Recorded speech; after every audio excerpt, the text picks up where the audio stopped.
You won't believe what my husband made me do. 3 men one night. It was supposed to be a joke, but it nearly destroyed everything. It was a Friday night, one of those nights where you just want to unwind, let go of the week stress, and just be with the person you love. My husband and I were lounging around at home, sipping wine, talking about random things. It felt like one of those cozy nights where nothing major was supposed to happen. But then he brought up something that threw me completely off guard. He casually asked if I'd ever thought about being with other men. At first I thought he was joking, so I laughed it off, but then he continued he wasn't just asking about any men, he was talking specifically about black men, 3 of them. My heart started racing, and not in a good way. My mind couldn't process what he was suggesting. I mean, who just comes out and says something like that? I stared at him, waiting for some sign that he was pulling my leg, but his expression stayed the same, dead serious. I felt uncomfortable, to say the least. I thought maybe it was some weird fantasy he was sharing and we'd move on, but no, he kept bringing it up. At first it was little comments here and there, teasing remarks about what it might be like. Then he started making more direct suggestions. He talked about how it could spice up our relationship, how it would be a one-time thing that could make things more exciting between us. I wasn't even sure how to respond. How was I supposed to react to something like that? Was I supposed to say yes? Was this some kind of test? As the days went by, the topic kept creeping back into our conversations. At first I shut it down, quickly changing the subject or making excuses, but my husband wouldn't let it go. He even started talking about specific men. Friend of his, he said they were all cool guys, that nothing had to happen unless I wanted it to, and that it would just be for fun. My stomach would twist every time he brought it up, but I didn't know how to tell him how deeply it bothered me. Part of me didn't want to start a fight, but another part of me felt this growing sense of resentment. One night he went even further. He suggested we meet these 3 men. He framed it like it was no big deal, just a casual hangout with some of his friends. I hesitated, unsure if this was another one of his attempts to push me into something I wasn't comfortable with. But for the sake of keeping the peace and not blowing up our marriage over what I hoped was just a bad idea, I reluctantly agreed to go. That evening we met his friends at a local bar. The whole time I felt nervous, like I was walking into some kind of trap. His friends seemed nice enough, polite, charming, and maybe a little too friendly, but there was an awkward ness in the air. I could sense something just beneath the surface, this unspoken understanding between them and my husband. It made me sick to my stomach as the night went on. The drinks kept flowing and the conversations got more flirty. I tried to laugh it off, but deep down I was extremely uncomfortable. One of the men kept giving me these lingering looks, and every time I felt his eyes on me, I felt this knot tighten in my chest. My husband, on the other hand, seemed totally relaxed, like he was enjoying watching me get all this attention. He kept smiling at me like this was some kind of game. Eventually we all ended up back at our house. I didn't want to, but my husband insisted it would be more chill to hang out at home. I couldn't shake the feeling that I was walking into something I wasn't ready for. Once we were back at the house, the vibe changed. The guys were sitting on the couch joking around, but there was a tension in the air. I was in the kitchen, trying to keep busy, when one of them came in to help me clean up. He got way Too close, standing just inches away from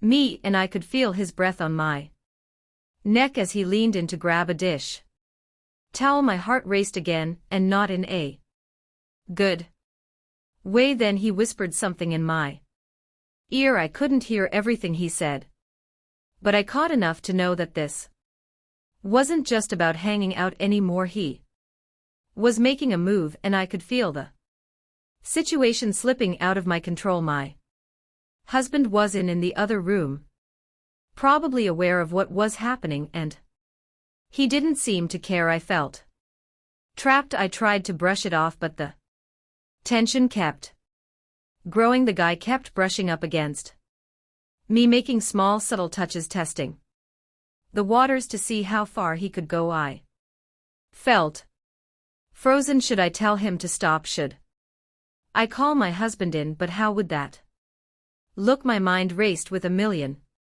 thoughts, and my body was reacting in ways I didn't understand. I wasn't sure if it was fear, excitement, or both. It was like I was on the edge of something dangerous. That's when I realized just how deep I'd gotten myself into this situation. I needed to get out of the kitchen, out of the house, out of this entire mess, but I didn't know how. Every time I tried to move, it felt like something was pulling me back, like this invisible weight was keeping me stuck in place. The air in the kitchen felt thick, almost suffocating. I needed to get out of there, but my feet felt glued to the floor. The man standing next to me wasn't backing off, and the way he was looking at me made my skin crawl. He leaned in even closer, his breath now against my ear, and whispered something else. This time I heard him clearly. You look like you want this. That was it. That one sentence snapped me out of my frozen state. I backed away quickly, bumping into the counter behind me. I was trying to put as much space between us as possible without causing a scene. My heart was pounding, and I could feel my face getting hot, a mix of anger and embarrassment. I needed to stop this now, but my mind was racing, and I didn't know what to do. I looked over at the doorway, hoping my husband would walk in, maybe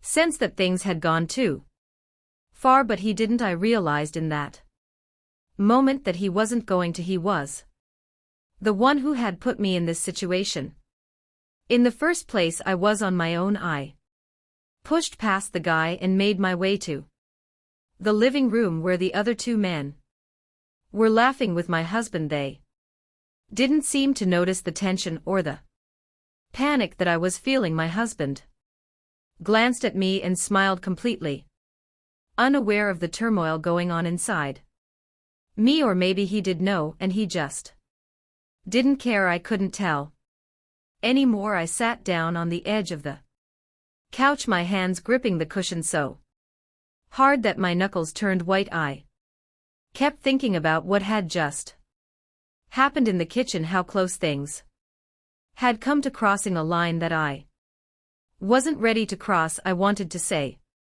something, to tell my husband that this wasn't fun, that this wasn't exciting for me, but I couldn't find the words. The night dragged on, each moment feeling heavier than the last. The men kept drinking, laughing, and my husband continued to play along like everything was normal, but nothing about this was normal. I kept replaying the moment in the kitchen, how close I had come to losing control of the situation. It scared me, and more than that, it made me angry. How could my husband push me into something like this? How could he be so casual about it, as if my feelings didn't matter? Finally, the guys got up to leave.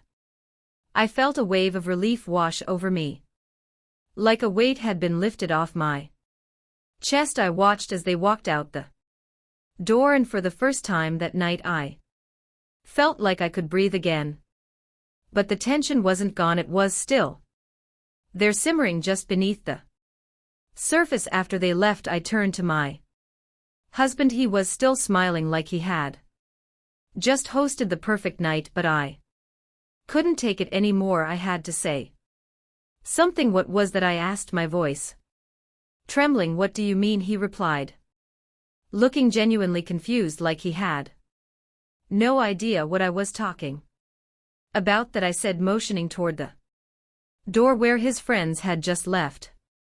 That whole thing, what were you thinking? He shrugged, his casual demeanor only making me more furious. It was just a bit of fun. You didn't have to do anything you didn't want to. I couldn't believe what I was hearing.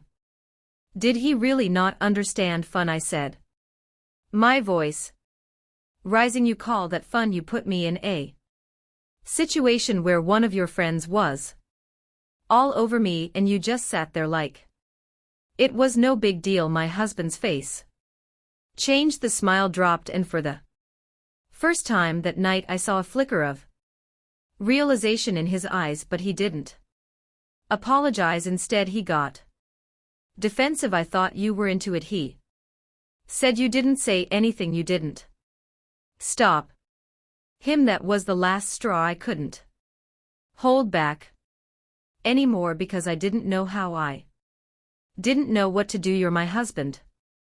You're supposed to protect me, not throw me into situations like that. We argued for what felt like hours. Every time I tried to explain how uncomfortable I had been, how close things had come to going too far, he brushed it off. He kept insisting that it was just a fantasy, that I could have stopped it at any time, but he didn't get it. He didn't understand how trapped I had felt, how powerless I had been in that moment. I was shaking. By the time the aren't finally ended, my husband stormed off to the bedroom, leaving me alone in the living room. I sat there, staring at the empty wine glasses and the remnants of a night that had almost destroyed everything. I didn't know what to do next. I felt betrayed, confused, and deeply hurt. This wasn't how a marriage was supposed to be. I sat there in the quiet of the living room, my mind spinning. I couldn't shake the image of what had happened in the kitchen, how close everything had come to spiraling out of control. The way my husband just sat there casually laughing with his friends made my stomach turn. How could he not see the danger of what he was doing? How could he push me into something so reckless? I couldn't stand the tension in the room any longer. I got up and made my way into the kitchen, hoping that the simple act of cleaning up would help calm my nerves. I picked up the wine glasses, trying to focus on the mundane task, but my hands were shaking and my heart was still racing. I replayed the night in my head, piece by piece, the way he had asked me to go along with it, the way his friends had looked at me like I was something they could take if they wanted to, and then the moment in the kitchen, the way that man had leaned in, whispering things that made my skin crawl. I felt trapped, cornered. It was like I had been frozen, unable to move or speak. I hated myself for not standing up to him sooner, for letting it go as far as it did. I finished washing the dishes and stared out the window into the darkness. Outside the house was quiet now, but it didn't feel peaceful. It felt empty, cold. I knew I couldn't just let this go. Something had shifted between my husband and me, something that couldn't be ignored or swept under the rug. He had crossed a line and there was no going back. I took a deep breath and headed to the bedroom. My husband was already in bed, scrolling through his phone like nothing had happened. He didn't even look up when I walked in. I stood there for a moment, watching him, wondering how he could be so unaffected by everything that had just happened. How could he be so blind to the hurt and confusion he had caused. Finally, I couldn't hold it in any more. "We need to talk," I said, my voice quiet but firm. He glanced up at me, raising an eyebrow. "About what?" he asked, as if he didn't already know about tonight, I said, sitting down on the edge of the bed. "About what you did," he sighed, setting his phone down. "I already told you it was just a bit of fun. You didn't have to do anything you didn't want to." I shook my head, feeling the anger rise up inside me. "Again, you don't get it. You put me in a situation where I felt trapped. You didn't care about how I was feeling. You were too busy trying to live out some fantasy, and you didn't stop to think about what it was doing to me." He frowned, sitting up a little. "I thought you were okay with it. You didn't say no." I didn't know how. I snapped, the words spilling out before I could stop them. I didn't know how to say no without ruining everything, without making things even more awkward. "I trusted you to protect me, to look out for me, and instead you put me in a position where I almost did something I'd regret for the rest of my life." He looked away, his expression unreadable. For a moment I thought he might apologize, that he might finally understand what he had done, but when he spoke, his words were cold. "You're overreacting. Nothing happened. You're making a big deal out of nothing. That was it. I couldn't do this anymore. I couldn't keep pretending that this was okay, that our marriage was okay. I had been pushed too far, and there was no coming back from it." I stood up, grabbing my phone and heading for the door. "Where are you going?" he asked, his voice sharp now. I paused in the doorway, my back to him. "I need some space. I need to figure out what I want, because right now I don't think I can do this anymore." He didn't say anything, and I didn't look back. I walked out of the bedroom, down the hallway, and out the front door, stepping into the cool night air. As I stood there taking deep breaths to calm myself, I realized something. I had been so focused on what he wanted, on trying to please him, that I had completely lost sight of what I needed, of what I deserved. I wasn't going to let that happen again. As I walked down the street away from the house, I felt a strange sense of relief. I didn't know what the future held, but I knew one thing for sure. I was done being pushed around. I was done being trapped in someone else's game. From now on, I was going to take control of my own life, my own choices, and no one was going to force me into anything I didn't want ever again.